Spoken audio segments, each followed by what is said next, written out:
নমস্কার, আমি তরুণ ঘোষ। দেখুন, আমরা প্রকৃতির কাছে কতটা অসহায়।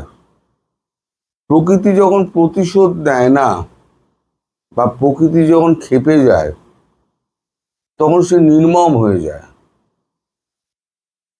কে শত্রু কে ভালো এই বোধ তার থাকে না। প্রকৃতি তার আপন বাহে বয়ে যায়।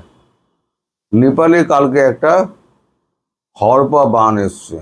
অফিসিয়ালি যেটা বলছে সেটা হচ্ছে কালকে রাত্রির অবধি 97, কিন্তু আনঅফিসিয়ালি এটা 150-র বেশি। এবং আমি বেশি কথা বলবো না, আপনাদের শুধু ভিডিওটা দেখাবো। ভিডিওটা দেখলে আপনারা বুঝতে পারবেন যে কি ভয়ঙ্কর অবস্থা। এই খবর পাওয়া মাত্র নরেন্দ্র মোদী সমবেদনা জানিয়ে টুইট করেছেন এবং প্রয়োজনীয় ওষুধপত্র পাঠিয়ে দিয়েছে। ইন্ডিয়ান এয়ারফোর্স তারা বিশেষ ব্যবস্থায় তারা হেলিকপ্টার এনডিআরএফ সমস্ত নিয়ে চলে গিয়েছে ওখানে। সমস্ত ত্রাণ এবং সামগ্রী এবং আপনার এগুলো যে ট্রেঞ্চগুলো পাওয়া যায়, ট্রেঞ্চগুলো নিয়ে গেছে। এবং সঙ্গে প্রচুর চিকিৎসক, ওষুধের সঙ্গে প্রচুর চিকিৎসক। ভারত কিন্তু সবার প্রথম এগিয়ে গেছে, ভারত এটাই করে। এখন আমি বেশি কথা বলবো না, শুধু আমি একটুখানি নরেন্দ্র মোদীর টুইটটা দেখিয়ে দিই, ইন্ডিয়ান এয়ারফোর্সের টুইটটা দেখিয়ে দিয়ে শুধু আমি হড়পা বানের দৃশ্যগুলো আপনাদের দেখাবো।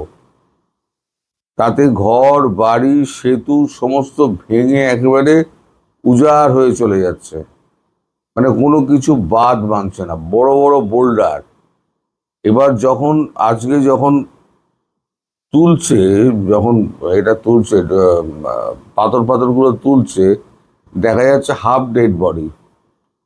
ধরুন বুকের ওপরটা আছে, তলারটা নেই।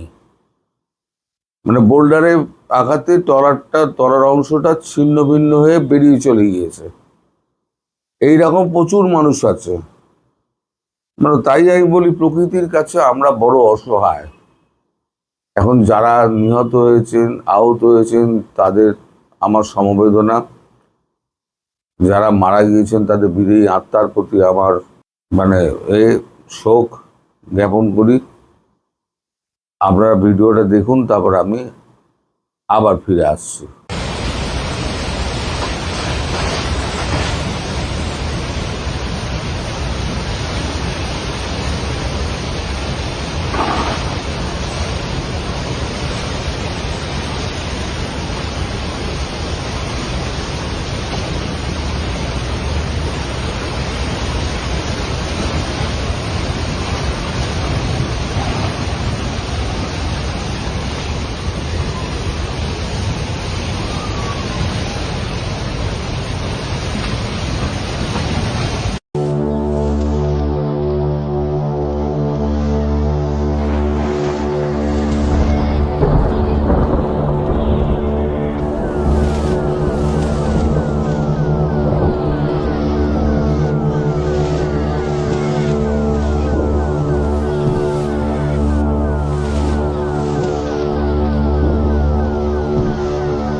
এই যেটা দেখলেন আপনারা, এই দেখার পর আপনাদের কি মনে হচ্ছে?